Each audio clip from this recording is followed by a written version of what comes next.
প্রিয় কামারি ভাইরা আসসালামু আলাইকুম। অতিরিক্ত বৃষ্টির মাঝেও খামারি ভাইদের কাছে সেবা দিতে আমাদের আসতে হয়।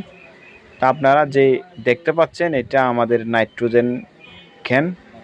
এটা আমরা ছোটো নাইট্রোজেন ক্যান। আপনারা অনেকে আমাকে প্রশ্ন করে থাকেন, আমি সিমুলেশন করছি ডিমের ডেটটা নেই কেন, ডেটের স্টোরের উপরে ডেটটা স্পিয়ার কেন? আসলে সিমেন্টের উপর যেটা একটা এক্সপায়ার ডেট লেখা থাকে এটা কিন্তু এক্সপায়ার ডেট না, এটা উৎপাদন ডেট।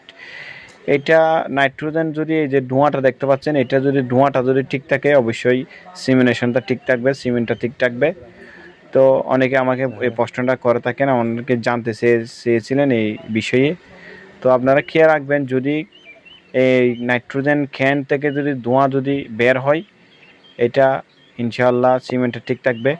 এটা -196 ডিগ্রি সেলসিয়াস তাপমাত্রা থাকে, যেটা বরফের সাথে অনেক গুণ ঠান্ডা।